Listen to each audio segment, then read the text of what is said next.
Welcome to The Good Ride, your trusty buyer's guide for all things snowboarding, camping, and surf. I'm Davey Boy. Today I'm going to be talking to you about the Burton Custom Camber Wide from a big boy's perspective.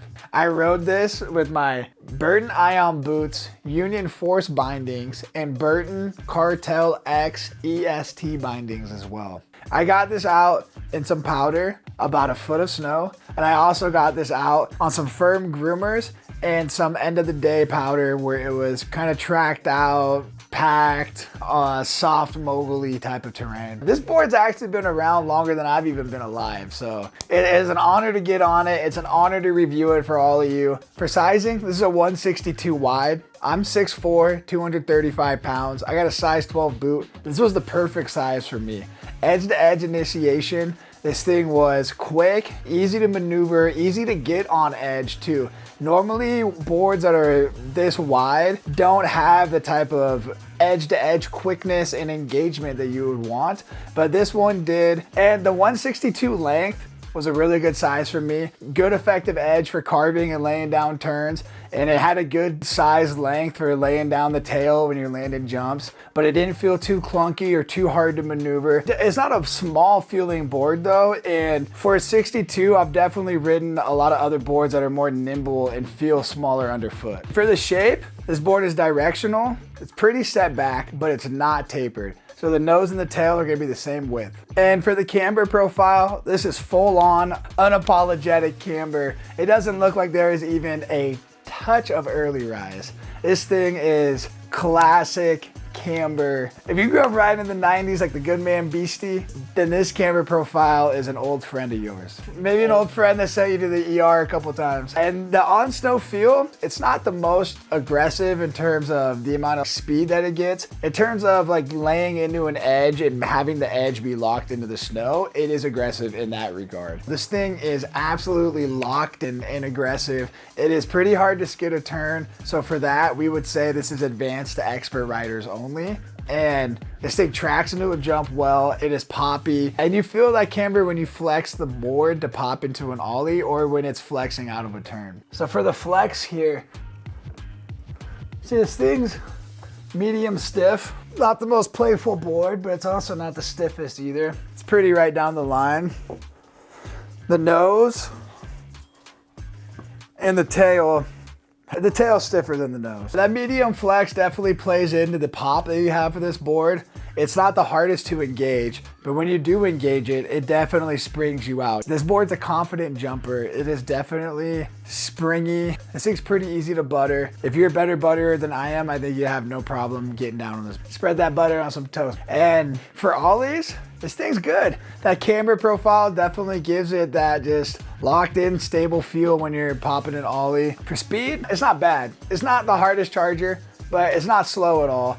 And it's pretty right down the middle. I'm not gonna race with this board, but I'm also never gonna feel like I'm struggling to keep up with the pack while I'm riding this thing either. Base glide, again, kind of right down the middle. It didn't knock my socks off or anything like that, but it also didn't bum me out or was noticeably slow. It was just kind of standard base glide for most snowboards on the market these days. The uneven terrain though, that's where this really shines. This thing is an absolute chunder buster. I had no problem blasting through. End of the day, messy snow, tracked out, almost mogul-y type features were no issue.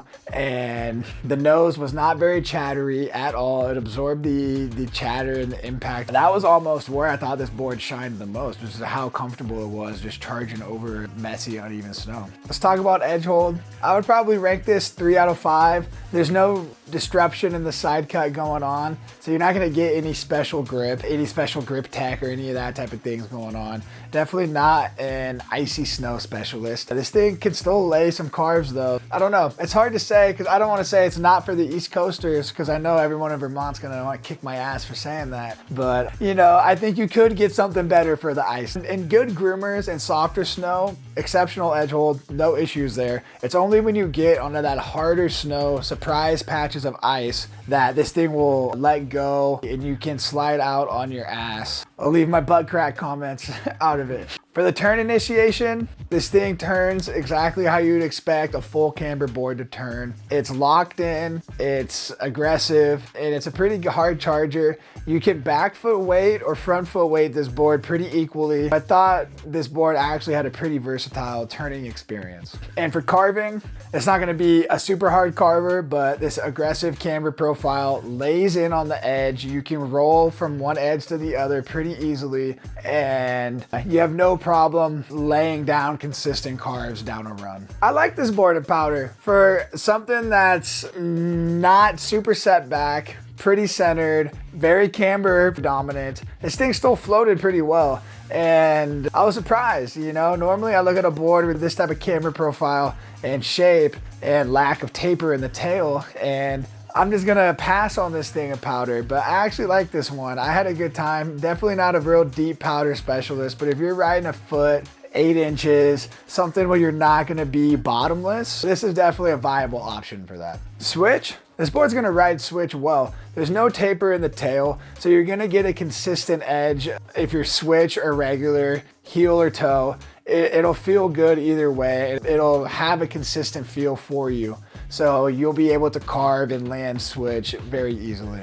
In the park, I like this board. This thing's a little heavy, but that plays into the dampness, and it feels comfortable going at speed, especially later in the day if the run kind of gets chomped out for the takeoff. You can charge through that. The speed that you need to clear bigger gaps, this board feels comfortable doing it. And I don't jib, sorry about that. We got some other jibbers on the squad, but they're broke off, and hopefully next year we can get better park footage on this board for you all. Overall, I like this thing. It exceeded my expectations. I think personally, the custom Camber Flying V might be a little bit more my board with the added float and powder, but this thing was fun. It was locked in, it was turny, it was stable, and more importantly, it was damp. And I just really felt like I could blast over shit in this board and have no chatter or buck out of my line at all. And that was the biggest perk for me. I really enjoyed it. I think it's a fun board for people that don't see a lot of powder.